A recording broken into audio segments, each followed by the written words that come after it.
The Ashang Desai Center for Leadership and Organizational Development at IIM Ahmedabad is dedicated to advancing knowledge in the field of leadership and organizational development. In our endeavor to strive so, we curate insightful sessions by eminent academicians all over the world, some from most prestigious institutes. Today, being one such occasion, it is indeed my pleasure to introduce to you Professor K.V. Petrides. But before formally introducing him, let me share something. I had the pleasure of having dinner with him yesterday, and I asked him very curiously, "Sir, how is your name pronounced?" He answered, people in the UK call me Petrides, some people call me Petrides, some people call me Petrides, but I'm from Greece, and in Greek, people call me Petrides. So the wonderful thing about my name is, however you call it, it's never going to be incorrect. Isn't that amazing?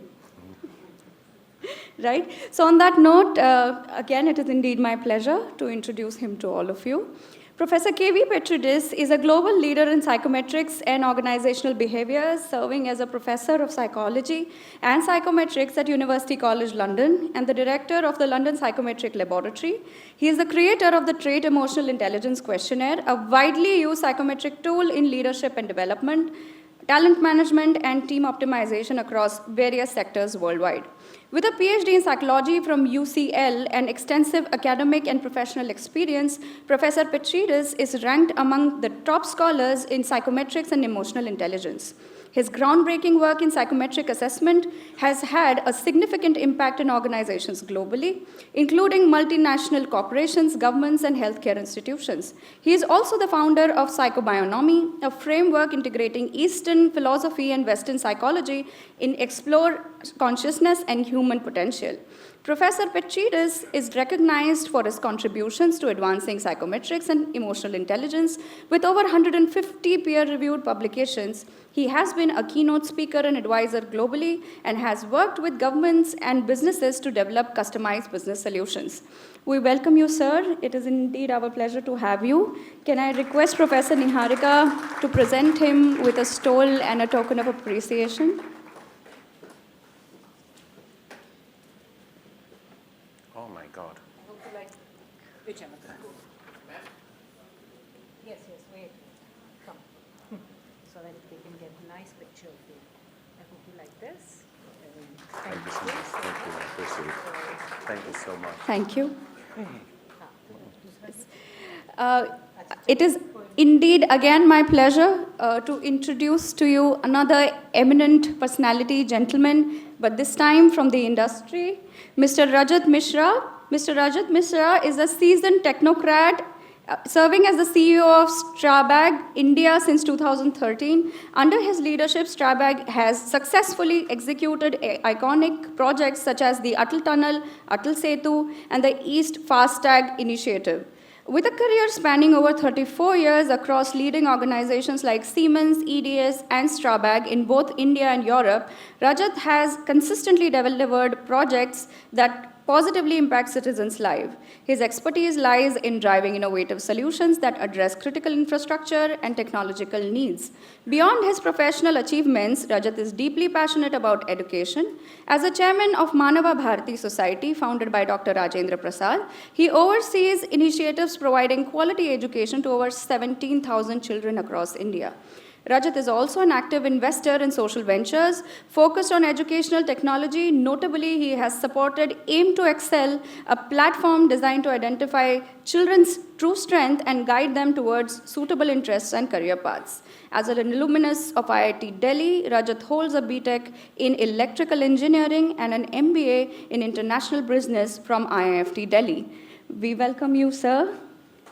I again request Professor Niharika to present Mr. Rajat Mishra with a stole and a token of appreciation on behalf of ADCLOD. So we're also thanking you for introducing us to Petrides. Thank you for being here. Over to Professor Petrides. Thank you, sir.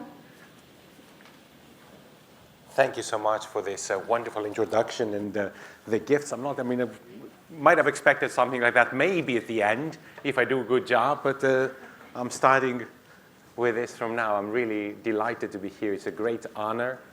And I should also like to take the time to thank my good and very generous friend, Mr. Rajat Mishra, the CEO of Strabag, for making the introductions, and Professor Niharika Vohra for organizing the event, and her team. They've done an amazing job. I mean, this is really delightful. And we had a wonderful session in the morning as well.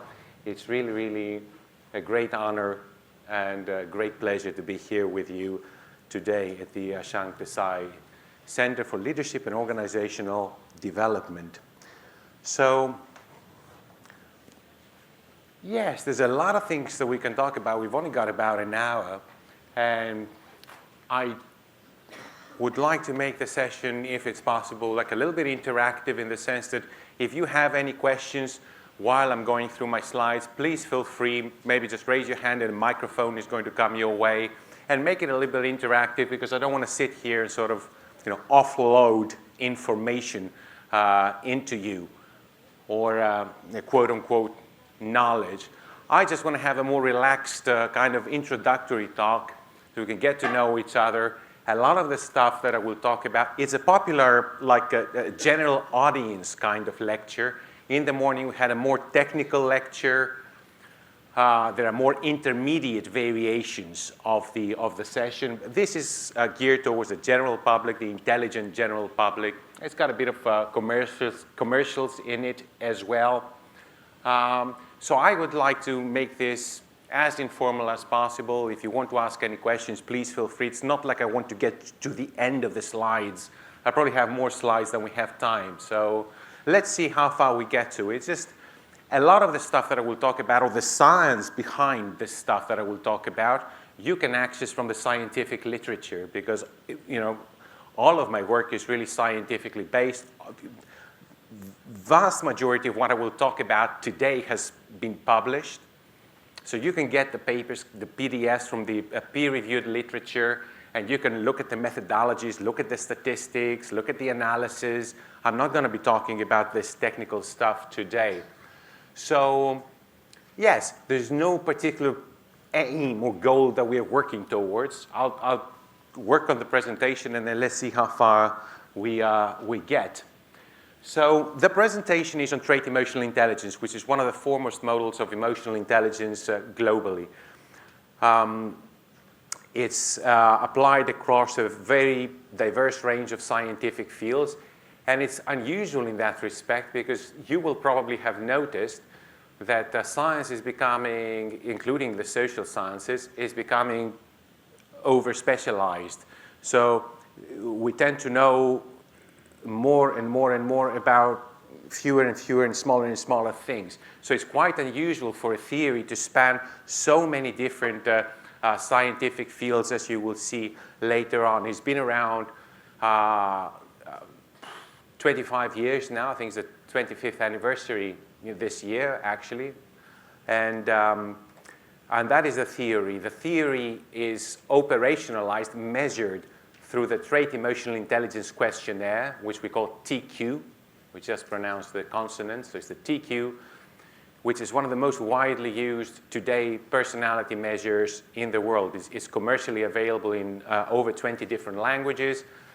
The country where we have, for some time now, we've had the biggest sales, if you like, the most popular country in the world for the TEIQue is, guess where? Yes. It is here in India, and it's been like that for, even though the offering here is very, very basic, we're only offering a single report. Even though we have like about 20 different reports and many different products, many different materials, the basic, elementary, let's say, TEIQue report has been the best seller here in India for many, many years. But the instrument is available all over the world, and it has been for many years now. Now, before I go into trait AI, maybe I should say, spend a little bit of time saying a few things about my pet project, which is psychobionomy. So trait emotion, everything that I do, I'm basically known for trait emotional intelligence and the TEIQue. That's what established me and made my name, and that's what most of my talks are about. That's what most people want to hear about. But I've got other theories. I've got belief importance theory. I've got some other theory, but they're all based. They are components of the broader system of psychobionomy. This is what I have been working on for.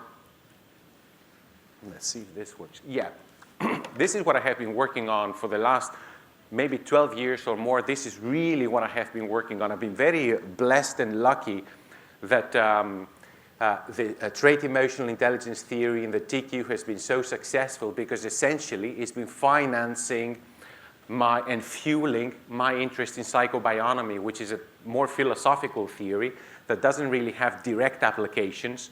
That even universities are not particularly interested in it, because universities, certainly in the West now, they're becoming more and more business-like, so they want like concrete outputs, papers, citations, and all that stuff, which is being provided by trait AI theory automatically, and it has been for many years. So I don't have to worry about that thing. And I've been spending a lot of my time developing the system of psychobionomy. And trait emotional intelligence is an offshoot of psychobionomy. But because most audiences are not really interested in the philosophy behind it, I don't tend to present or write a lot about it. But I would like to say a few things, because it does provide the background for what I will be talking on later on in the session today. So psychobionomy is based on the three Greek words psyche. Psyche means soul in Greek. In psychology now, when we say psychology in mainstream Western psychology, psyche has been reduced to the mind. So psychology in the Western mainstream psychology, the discipline, is concerned about the mind, and increasingly actually about the brain. So we have, I would say, a decline into more and more materialistic perspectives. The original word psyche in psychology in Greek means soul, which is something entirely different from the mind. Well, far more expansive. So that's the meaning of psyche in psychobionomy. Bio means life, as we understand it in this three-dimensional world. And nomi has a dual meaning of law and the arrangement of laws. So psychobionomy is about discovering the laws that permeate and control the experience of human life, what these laws are and how they can be used for the betterment of our life. That's what psychobionomy is all about. So it's a huge domain. It's really trying to analyze the origination of human experience, and it is really based very heavily on Vedic literatures.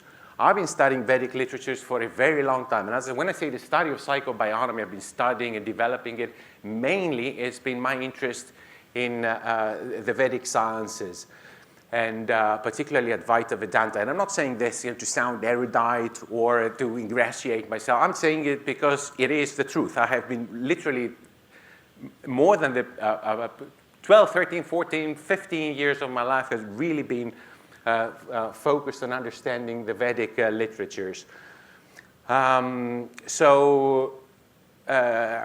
The psychobionomy is very heavily based on the Vedic literatures. And again, I'm also not saying this in a very general sense, where it's based on Vedic science and the Vedic scriptures. The inspiration for the system comes from Sri Atmananda Krishna Menon. And I'm very happy to be able to say here, because I haven't had the chance to discuss this before. He's one of in the West, I don't know if you're familiar, or well, you must be, I guess, with Advaita Vedanta. Now, in the West, the three giants of Advaita Vedanta are Ramana Maharshi, Nisargadatta Maharaj from Calcutta, and Sri Atmananda Krishna Menon. He's the third one. His, if you check on the internet, notes on spiritual discourses of Sri Atmananda Krishna Menon. These were notes that were kept by his disciple Nitya Tripta, who was taking notes of the master. You can download this from the internet. There's over 1,100 different notes. Now, note 448 is the inspiration for psychobionomy. It's about a page long, That is really what inspired me to start psychobionomy. So I'm very pleased to be able to explain this today. And trait emotional intelligence, which is what I'm going to be talking about today, is really an offshoot of psychobionomy, but much more westernized, if you like, and much more psychologized rather than philosophical.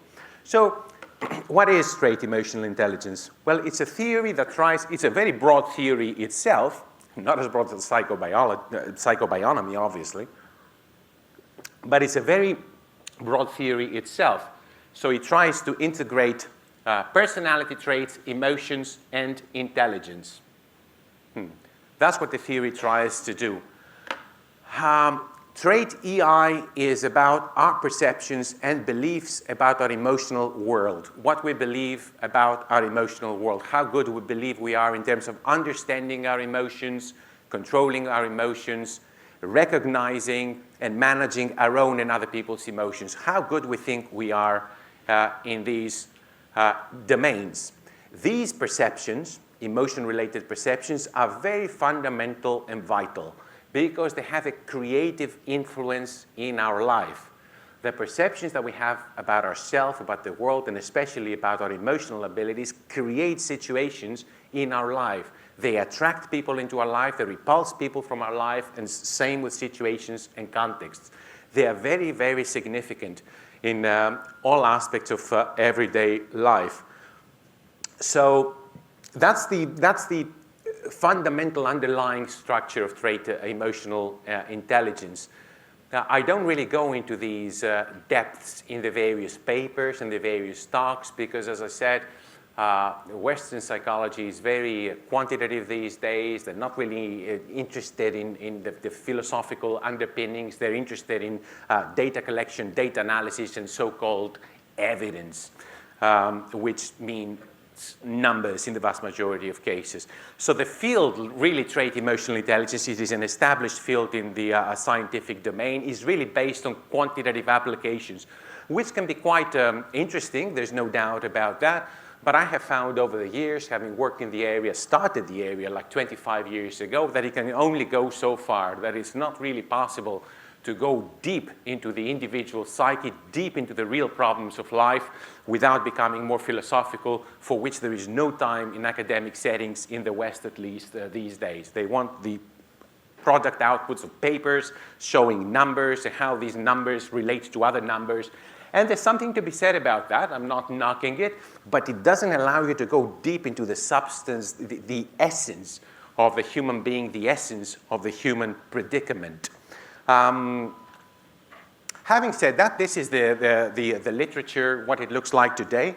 You'll see here, I'm starting from 2000 and 2001. This is the number of publications. You see there's one publication in the year 2000, one publication in 2001, another one publication in 2002. This is on trait emotional intelligence.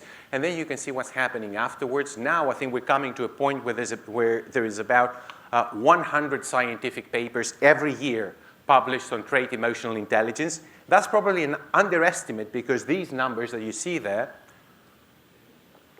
are the result of a search with the label trait emotional intelligence. A lot of the research out there is published under trait EI research, but published under different nomenclature, different labels. So they might just call it emotional intelligence or EQ or emotional competencies. But effectively, they are presenting trait EI ideas, trait EI theories, and TEIQue data. So that's probably an underestimate, certainly an underestimate. And we're talking about 100 papers every year. I can't even keep track with the literature as it is evolving. Some areas of application of the TEIQue, where you will find the instrument is being applied in selection and recruitment, in sales, in communication, self-development, decision-making, all these different areas and many, many more, and across very different sectors as well. We have applications in the medical sector, business, management, entrepreneurship, a lot of HR, psychology, every aspect of psychology, meaning educational psychology, clinical psychology, economic psychology, forensic psychology, military psychology, and so on and so forth. Now, why? somebody might ask. Now, obviously, the psychometrics are top-notch, even if I say so, but also because emotions are so fundamental in the life of the human being. The emotions are involved in everything that we do. If we sit and think about our behavior, how we relate to other people, the decisions that we take, if we analyze them back to their root, there's always an emotion that drives them. There's some kind of emotional related motivation in every aspect of decision-making of the human being. Feeling is absolutely crucial. It's not as important as the perceptions that we have about ourselves, who we believe we are, what we think about life. These are the most fundamental building blocks of experience. But the next step is emotions, and there's no way for a human being to actually feel content in this life if their emotional world is unbalanced. So even if you have the right perception, even if you have the right thinking, even if you have the right beliefs, if it's not accompanied by the feeling of being, you're not going to be complete. That's how it is. So it's the feeling of being that brings the completeness in the life of a human being. So they're absolutely fundamentally important, and that's why we've been getting all these good scientific results wherever we try. That's what I say. That's what I mean by saying I feel blessed, because whatever research we do, there are few exceptions in the last 25 years, few and far between. Every kind of research that we start bears results, they're publishable results. So that takes a lot of headache out of them. And that's what allowed me to actually delve into psychology and into psychobionomy without the distractions of having to produce papers, so that they don't chase me from my department. I produce the papers and the citations come, and the finances as well, because I need to finance my lifestyle. And it's all being done by the TEIQue, because really we hit a vein there with emotions. Everything that we do just pans out. And that allows me to do my philosophy. These are some of the organizations that have either used or featured the TEIQue. It's a very small subset. There are many, many, many more others. But this is a subset of some of the organizations, and I'm sure that you will recognize a lot of them there. And more are being added. So I want to say a few things about the commercial relevance of trait emotional intelligence theory. There are applications, as I said, across the board. Leadership effectiveness. There have been many studies that have shown that leaders with optimized trait emotional intelligence profiles are better equipped to handle the complexities of administration, large-scale operations. Trait AI is relevant in safety and crisis management. We know, what is crisis management if not the management of emotions? I mean, that's what it is. Personality clashes.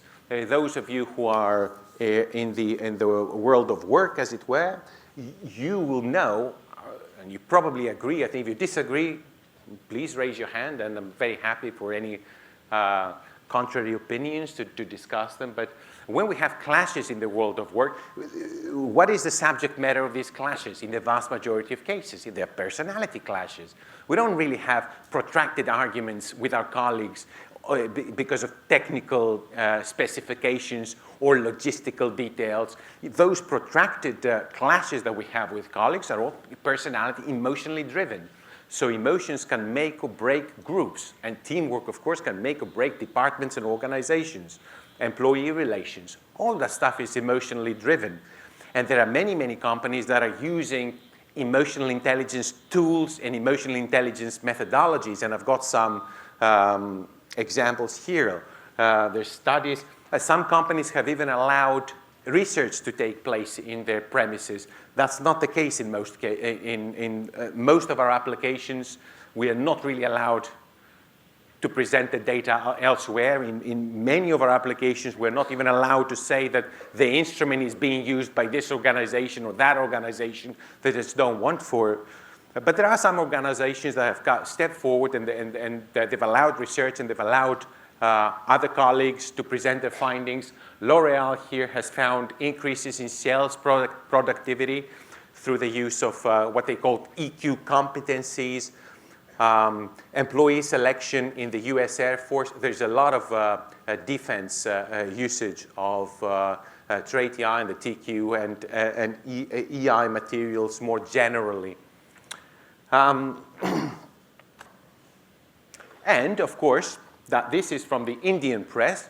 The ideas are very well established in many different areas, and of course they've caught the attention of the press. This is just these 4 screenshots that you see here are all very, very recent. So it doesn't, there's regularly publicity about the importance of emotions and emotional intelligence in the workplace. That's just from the Indian press here in the last, it should all be the last 12 months or so. So this is this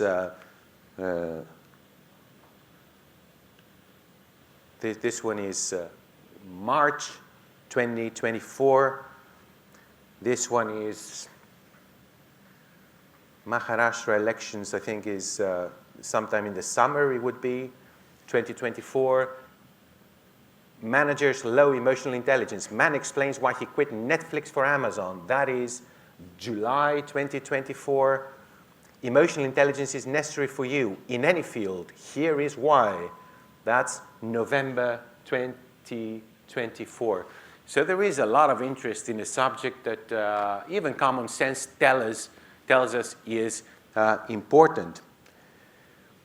I would also like to take a little bit of time here and then speak for psychometric assessment beyond trait emotional intelligence, beyond the TEIQue, but psychometric assessment more generally, the importance of it, the uses of it. It's a huge industry, certainly in the United States. This is from a recent New York Times article. $2 billion industry, they say, in the US. Why? Because psychometric assessment can offer objective evaluations, objective insights about selection, about development, about team composition. I wouldn't say that the insights are infallible or that they're necessarily better than the intuition of the recruiters.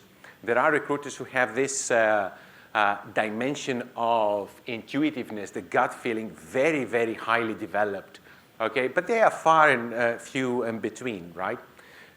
Most recruiters and most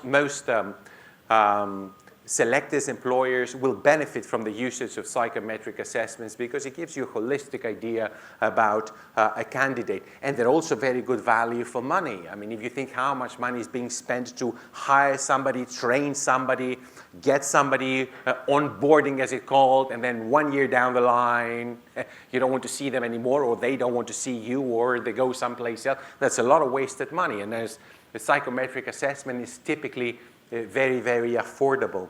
So it helps the evaluation, assessment, recruitment.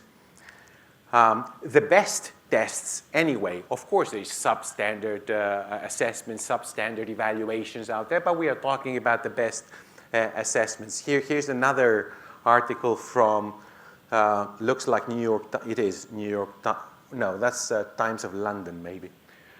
Emotion is an essential part of every good business. Well, it is, because it's an essential part of every human interaction. It cannot be ignored.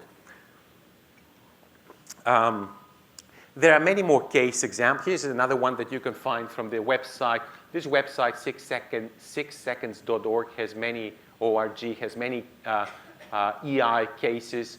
The organizations that have agreed to provide data and for the data to be publicized. And here it tells us that they're achieving 28%, they did a study, 28% increase in sales and general increase enhancements of sales performance in that particular example. I've got a few from the TEIQue specifically. As I said, most of the companies are very reticent. I mean, there's very, very few companies, if any, that will allow research to take place in the premises. It happens, but it's very, very rare. And there's increasingly a number of companies that they don't even want to what's the word? I mean, they don't want to discuss what kind of assessment methodologies they're using, so you can't really even say that, yeah, this company is using the instrument. They're very reticent about all that. So that's from a building society in the UK. It's a medium-sized building society. They use the TEIQue. These are companies that have actually accepted to participate as case studies. They use the TEIQue for executive team development. I'm presenting some of the possible uses in HR contexts. Conflict management, because conflict management is essentially emotionally driven.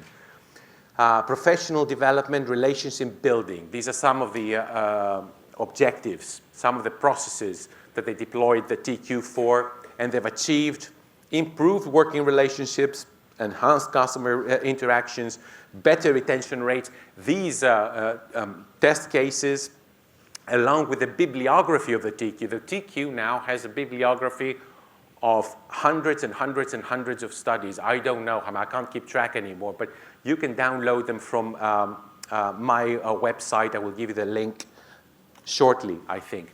As another case study here, the Thames Valley Police. Have a lot of usage in such settings because, again, emotions are very important, very central in policing. They have integrated the TEIQue into talent management for many, many years. And they're seeing all sorts of positive outcomes, like, for example, higher promotion success rates among program participants. So it's very important for you also, those of you who will be the executives of tomorrow, to learn to work with your emotions. So, you know, the TEIQue is an instrument that gets you on the way, but you've got to be motivated to do it for yourself and by yourself, to control your emotions, to be able to read your emotions, understand them, and also other people's emotions, having the empathy. Through self-understanding, real self-understanding, then you also understand the so-called other. But that is a domain where you need to apply yourselves to for practical results. No one is going to come and teach you because this is not really part of any onboarding in any recruiter or any company or any corporation. It's very rare that you have such programs. So you've got to learn to work with emotions, and the earlier on you do that, the richer the rewards will be. The TEIQue can help in that.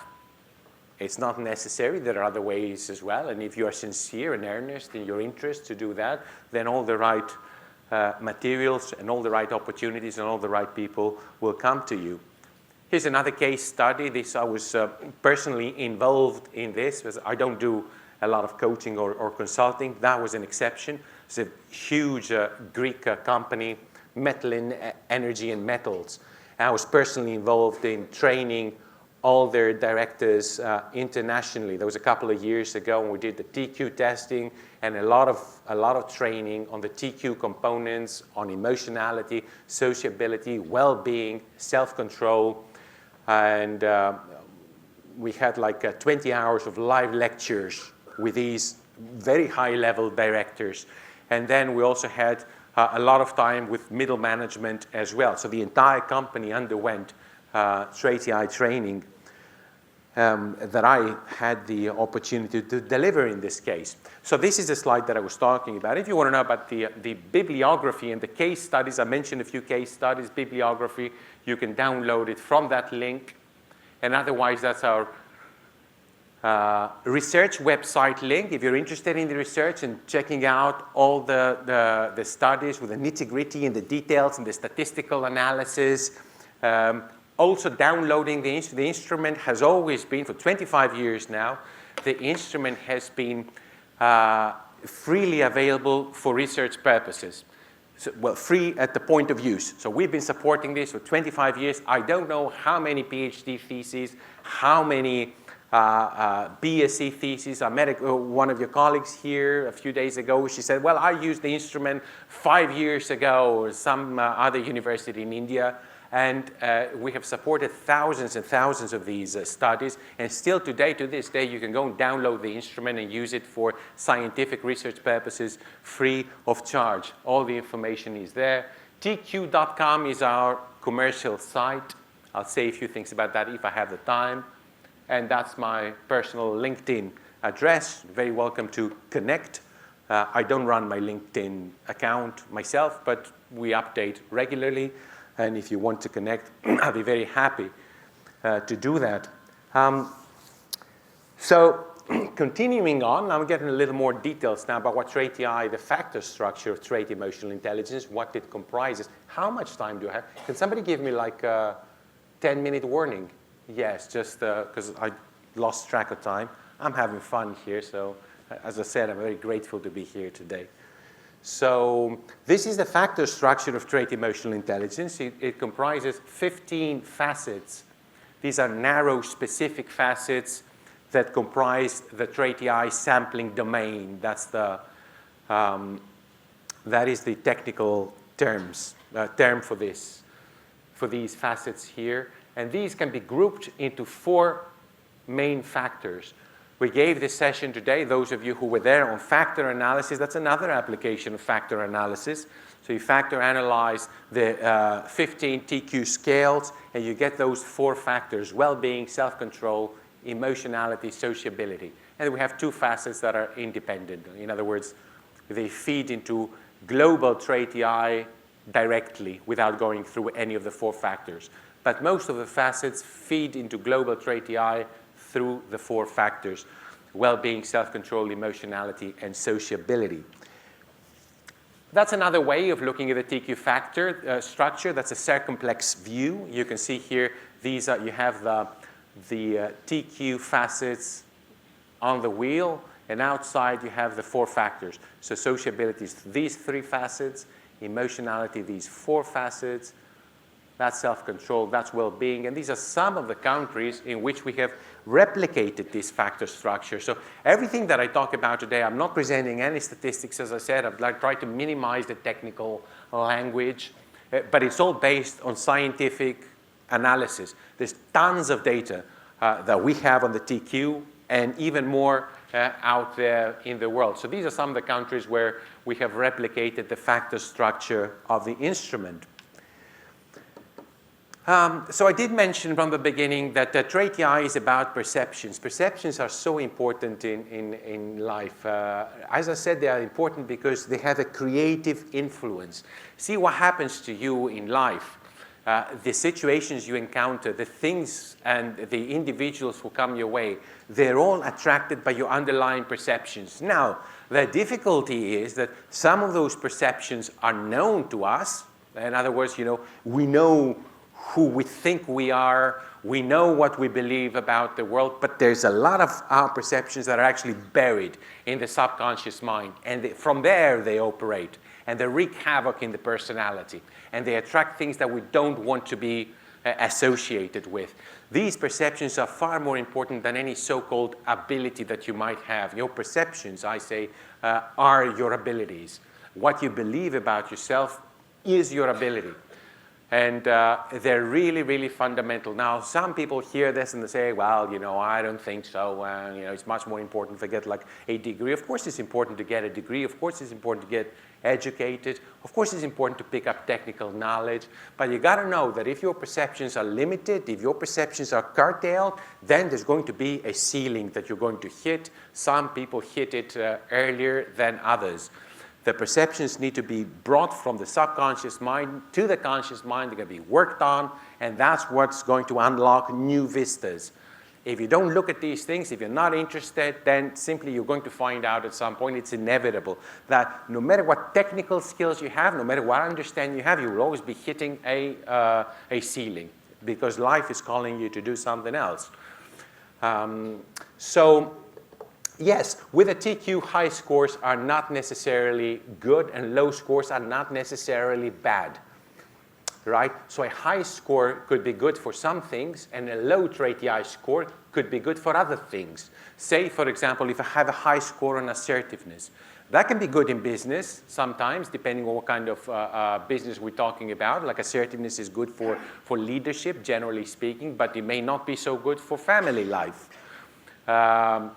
So self-esteem is another. Self-esteem, high self-esteem might veer into narcissism. And we know people with a very high self-esteem and they become very, very narcissistic, and then you have to pay a price down the line. So a high score is not necessarily good, and a low score is not necessarily bad. The context decides whether a particular score is in oversupply or undersupply or just right. So all these things mean that whoever uses the TEIQue, whoever applies straight emotional intelligence theory, needs to have an understanding of it. So it's not something that can be applied mechanically. So it's not something that can be really applied through artificial intelligence, except for the most surface kinds of applications. You got to work with the theory, you got to work with the instrument, and first and foremost, you got to work with yourself and work in an earnest kind of way, not in a transactional kind of way. This, I will learn this so I can get a job. I will learn this so I can climb up the career ladder. That can have its uses, but it's not going to take you to the end. You've got to be very committed to this work of self-development and self-realization.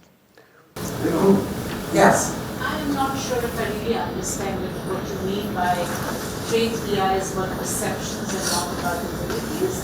So what is it? Perceptions of people about you, perceptions of you about yourself? About all these perceptions are very fundamental. Who do I think I am? Say, for example, a very common perception through the ages is that the human being is that I am this body. Now that perception has very important limitations. Now if you operate from that perception, there's only certain things that you can do, and there's certain things that you cannot. You are not allowed to do. So these perceptions really you can have a perception. We were talking at lunch today about a perception of scarcity. This world is limited, is scarce. I've got to get for myself. Now, for some individuals, that is, quote unquote, objectively right. Other individuals carry this perception no matter how much they hoard. It's a perception that's deeply rooted. And that requires action in the world and hoarding and getting more and more and more and more, because that perception is inside you. It might not be a perception that's conscious. It could be a subconscious perception. But you go out there and you apply yourself and exert yourself and work very, very hard to get more and more and more. Because of this perception of scarcity, and of course a lot of things are sacrificed along the way, you know, family, self-development, and all these things. So self-perceptions are far more important than your IQ, far more important than, you know, what technical skills you have, PowerPoints and SPSS. There are people who have literally no technical skills, but because of the self-perceptions, they've gone so high in the world. And of course, India is one of the best examples of this kind of spiritual success. And is it different from beliefs? Belief. Well, they're very closely related. Beliefs are like concrete self-perceptions. They're infused by emotion as well. They're not just strictly cognitive. Then they're infused by emotion, and then they become harder to change. The belief that I have about, I believe in this. And that is an intellectual and emotional commitment that might have some advantages, some other advantages, and some disadvantages. And the biggest difficulty with all this is that, of course, as I said, perceptions can be subconscious. You don't know you have them. And that is difficult. A lot of what goes by karma here is like self-perceptions, like dense self-perceptions in the subconscious mind that keeps attracting good things or bad things, depending on what these perceptions are. That's just a little slide that shows how the TEIQue scores are interpreted. They're interpreted in terms of percentiles. So you got your 15 scores. That's a TEIQue profile. I was discussing with one of the colleagues, my colleagues before, the TEIQue profiles, and gives you a snapshot of your emotional world. And I was discussing specifically the possibility of assessing the compatibility of two profiles. Yes? So say, if I'm going into a long-term relationship, yes, very important that I have some emotional compatibility with the other person. There are many different forms and types of compatibility if I'm going to get into a long-term relation, because similar personalities increase the likelihood of successful long-term relationships, where opposite personalities undermine it. So the emotional world, my emotional world, is it compatible with the emotional world of my partner? And this partner need not necessarily be a romantic partner. It could be a business partner. I'm going into business with somebody. I'm going into some kind of mentorship relationship with somebody. Are our personalities, our emotional worlds compatible? All sorts of other things will need to be compatible, but that's another thing that we need to keep in mind. Yes? Okay, so since you asked me to give you a signal for 10 minutes, yeah. so you have 10 more minutes. But I was also wondering if you could spend a little bit of time talking about how psychobionomy has influenced your work here, and also what we can learn from it is a question. So what was the second part? What we can learn from the psychobionomy. Psychobionomy, as I said, I'll go back to the slide, is a science of life. And through psychobionomy, you can learn, and you should learn, everything that's worth learning. So yes, if you were to do some kind of thought experiment and take the psychobionomy out of the trait emotional intelligence, all you're left with is numbers. So you're like, this correlates with that, and that correlates with this. And you have like mediation models, structural equation models, and a lot of publications in the literature. But it's very, very difficult. It's near nigh impossible to translate this into real-world action. Understanding how can I relate with other person? How can I deal with the challenges, the problems in my life? How can I deal with the feelings of aging, for example? How can I deal with all these difficulties that are being thrown at me? It's not possible to discuss and understand based on dry scientific publications. Because with the scientific publications, you have all the numbers, you have the models, you have the statistics, but you don't understand really what are the underlying mechanisms. Just to know that this is correlated with that, or this predicts the other thing, what is the mechanism? And the mechanism is deep inside you a lot of times. And psychobionomy, as I said, has, if you look at there's only one major publication in personality and individual differences, the earliest iteration of the theory, and it shows and explains the development of human experience. How is it that we experience this three-dimensional world? What is this three-dimensional world? The Vedic sages have talked about that, and as I said, best starting point for the system of psychobionomy is Sri Atmananda Krishna Menon's note 448. It's less than a page. It just explains first emanation, second emanation, third. When I read this, and I've been reading it, meditating on it, that's what psychobionomy is. I do it in a lot more detail. I add some explanatory notes, some extra stages, but that was the inspiration for it. It just explains how the whole human experience actually develops. And if you start understanding these very fundamental things, then the so-called more complex interactions become easier to negotiate, because you know what the building blocks are. You know how to deal with all the challenges of life, which are, never ending. So that's how psychobionomy informs really everything that we do. It allows me to give depth, and allows us to give depth to all this scientific work, which is interesting and useful, but very much at the surface, I find a lot of times, or I have found. And that leaves me with about 5 minutes, I think. Let me just pick some slides from here. I think we have shared the slides with you all. So is there anything really interesting to talk about here? Well, let's talk a little bit about this, okay? So I have here, I'm jumping a lot of slides that discuss the various products that we have available. I mentioned the compatibility reports because I completed this a few months ago, and it was a lot of work because it's statistically speaking, say if you have a profile like this, that's a TEIQue profile, well, how can you compare? So you can imagine another profile next to this. I don't know if this is going to work. Yes, these two profiles. How can I evaluate whether these two profiles are similar or not?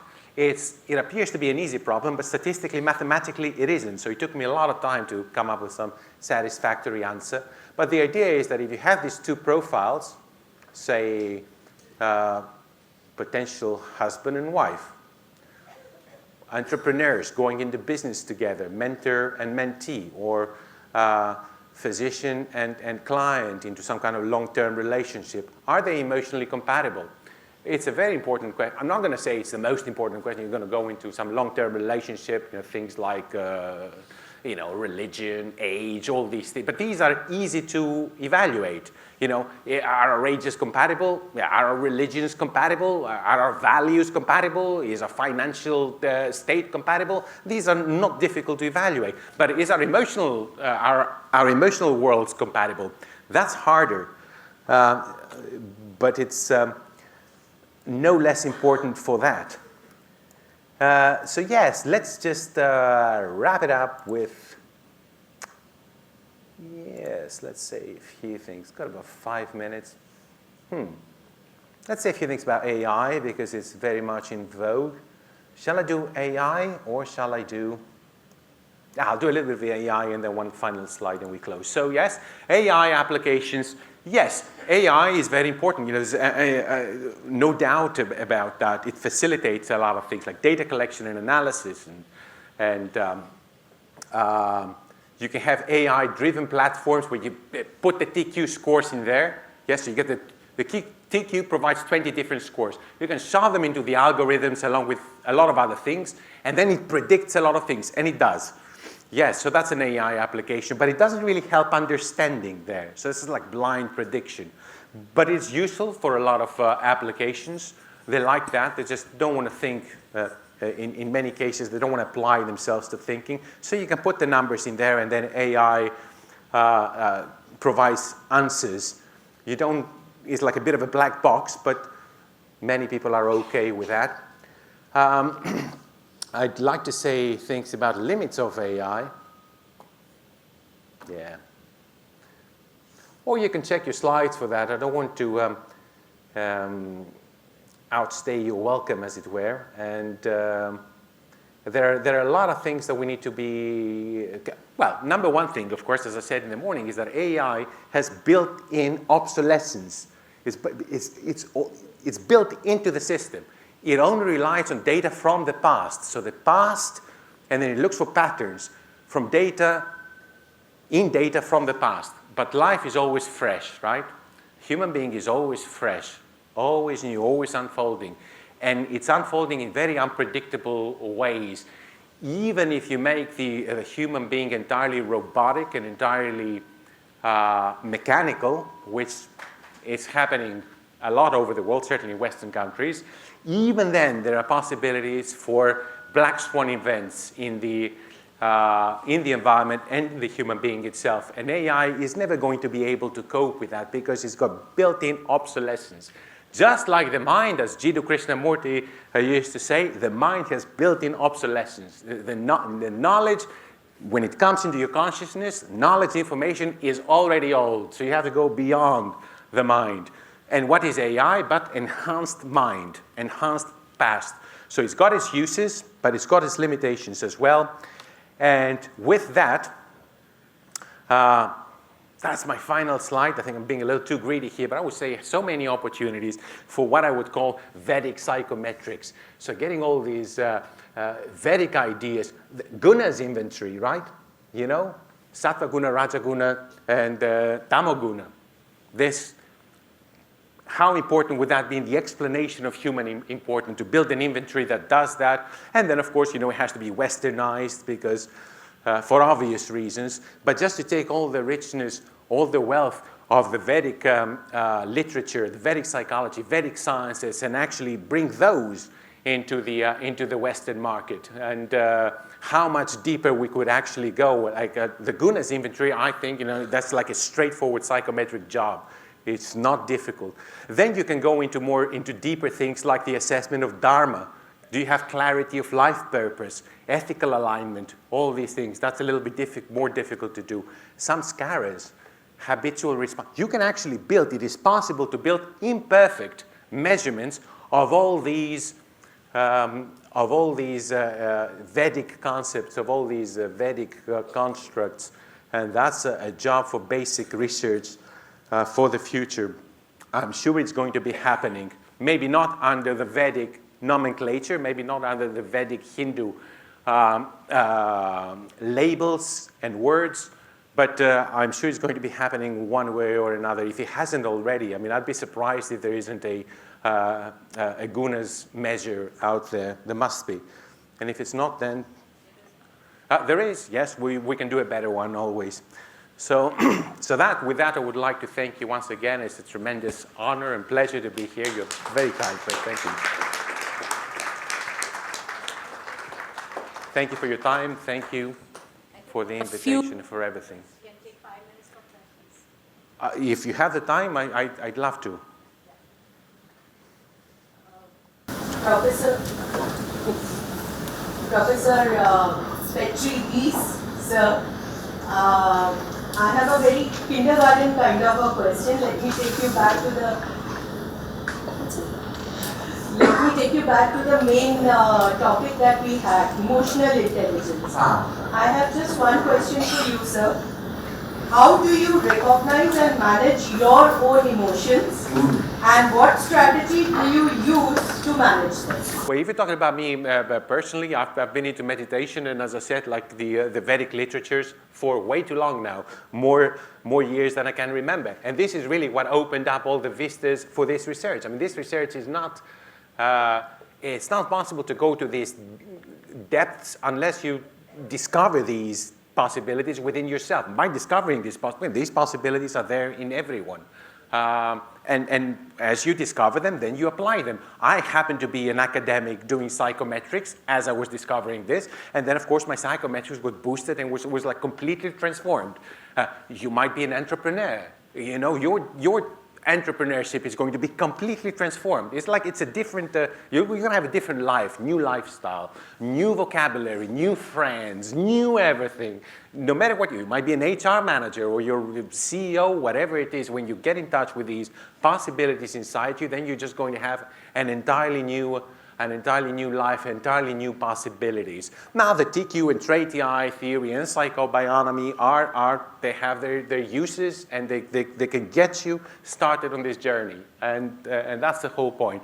And once you start on this journey in earnestness and in sincerity, then everything you need is going to come to you. Legs come for me, thank you. Right. But question was, I think at least one other person in the room is interested in the mention of Advaita Vedanta and using it in, let's say, management literature. So is it publishable? Is it going to get me the tea and the coffee out there? So bread and butter, is it something that we can work on? So when you mention psychobionomy, is it a field of science? Is it something that can with psychobionomy, as I said when I introduced it, there's no academic interest. There's no what's the word, punium in that, academic punium in that. They're not interested because it's not part of the conveyor belt. That's why I said all my TEIQue stuff and the TEIQue stuff has been financing this philosophical exploration. I published a paper, which I was surprised that it was accepted in a very mainstream, very highly selective Western journal, Personality and Individual Differences, 2019. It's the original specification. I've amended it since then. But I was surprised for that, and even that publication, which I was so excited about, doesn't even count as part of my output because the UK system does not really recognize publications that are not based on data or numbers. If you don't have numbers, you haven't collected data, then it doesn't recognize, it's not eligible for recognition, as it were. So no one is really interested in that, but this is where it's all at. Because when you understand that, then you understand all the things that are being rewarded out there as well. So this is something that you've got to be personally interested in, and that's why I don't tend to talk a lot about it. I mean, most people come to hear about TEIQue and the TEIQue and the bread and butter, and that's how it is. But I always put in a slide in there for anyone who's personally interested in that. Hoping we can have a discussion later. Thank you. Yes.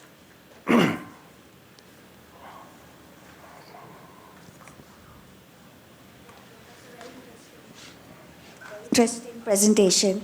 So I was just curious, like you were talking about things from Indian philosophy, and then you showed an example of how personalities can be matched for finding a life partner. So it just, those two things connected, and I was just thinking, like in the Indian culture, like when you're trying to find someone to get married to, they match the Horoscopes, horoscopes, yeah, right? yeah. So I don't know if there is any connection to astrology here, because I mean, if you go deep into it again, it might still be like a parapsychology or something, but there Yeah, is but- some, I mean, it's kind of looping back to that similar thing, which has been followed.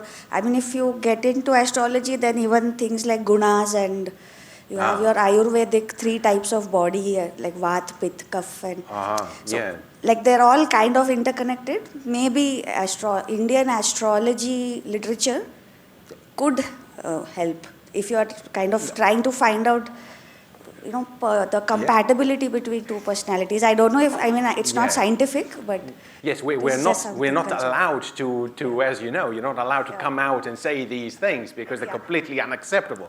But of course, they are related. These things at a deeper level, all these things are interrelated. You know, that's, of course, Western psychology will never accept anything like that. And but of course, they are related to the deeper. So what the TEIQue tries to do is it looks at compatibility issues irrespective of your astrology. But I would say that, as personally speaking now, not as a scientist, from, you know, a personal standing, if you like, the astrology is something that you would check first. First you check astrology, and then you would do that. But this is meant to work with any kind of problem that you have. But of course, why not try to minimize problems if you can? Minimize the problems by looking for compatibility, just as you check for age compatibility, which might be an issue, it might not, but it's something that you have to keep in mind. Financial compatibility, is the astrological compatibility? From me, yes. But the TEIQue is meant to work despite of all these things. So, you know, hopefully we don't make these mistakes, but if we do, then there's something that can help us move ahead. So, yes. Right.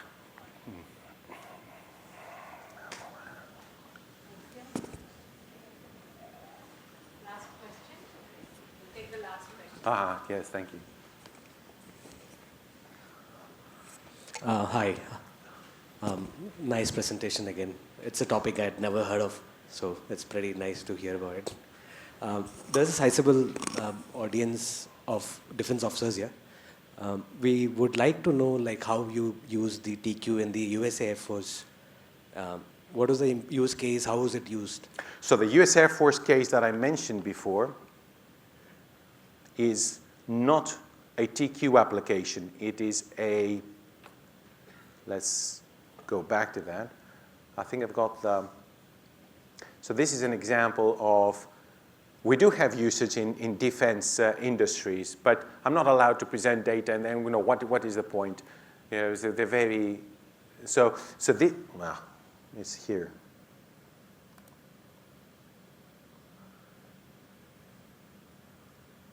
So here, all this is coming from, I believe it's this website. I think it's from the 6seconds.org. I think you can find there. Or, because I don't want to see, I don't want to lead you astray. If you Google search the abstract that I have here, the summary, it'll take you to the website you want, and it'll have all the information there. I can't remember which website this has been lifted from, but you'll find it. It's easy to find. Yes. So it's not one of ours.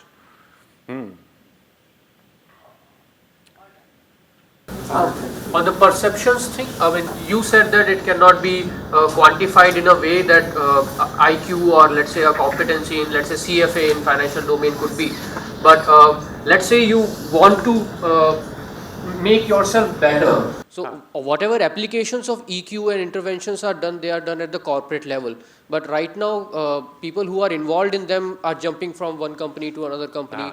So if they want to develop it on their own, can the EQ exist outside of their context? Because you talked about perceptions, yes. And perceptions are not fit for purpose in every single situation. So can we say that EQ is better when you have more number of perceptions and then can choose among them according to situation, and having that is increasing your EQ in a way? We don't necessarily looking to increase your trait emotional intelligence score. You're trying to manage it. There's no point. As I said, like a high score is not necessarily an advantage. If you have high self-esteem, high assertiveness, and high this and high, you might be completely unapproachable as an individual. You might be completely narcissistic. So the narcissism profile is a high trait TEIQue profile, high across the board. So you're not necessarily looking to increase anything or decrease, but to understand it better, to manage it in your everyday life, and ultimately, when you see the limitations of this management, to transcend it altogether. Okay. But that's a long-term project. Well, not for everyone. Some people can do it faster than others. Okay, well, thank you very much. I think I really appreciate it. Thank you. Wow, thank you so much, Professor, for such a wonderful session. And I'm one of the lucky ones who got the chance to use your scale when I was doing my master's dissertation. And on behalf of the Ashang Desai Center for Leadership and Organizational Development, I, Shubhangi Chaudhary, would like to extend my deepest gratitude to our esteemed speaker, Professor K.V. Petrides. I'm really sorry if I pronounced it incorrectly. For delivering such an insightful session on such important topic, emotional intelligence. Thank you, sir, for sharing about your pet project, psychobionomy, which explains about the laws governing the mind, which is based on the Vedic literature. It was really interesting and fascinating. Apart from this, the emotions, how you work with emotions is really, really fascinating. Professor, your expertise and groundbreaking research in the field of trait emotional intelligence have not only enlightened us, but also inspire us to delve deeper into the emotional and social competencies which are critical for the individuals and the organization as a whole to flourish. Additionally, your ability to break down the complex ideas into actionable insights have provided us with valuable tools that we can definitely apply in our professional and personal lives. Thank you so much, Professor. We are truly, truly grateful for the time and effort you took to join us in person and share your wisdom with all of us. Your session will surely leave a long-term impact on understanding of how emotional intelligence shapes an individual's life and ultimately contributes to the development of resilient and empathetic societies. Last but not the least, I express our heartfelt gratefulness to the donor of our center, Mr. Ashang Desai, for taking out time to attend this leadership lecture series in person. Sir and our chairperson, Professor Niharika, your presence is always encouraging.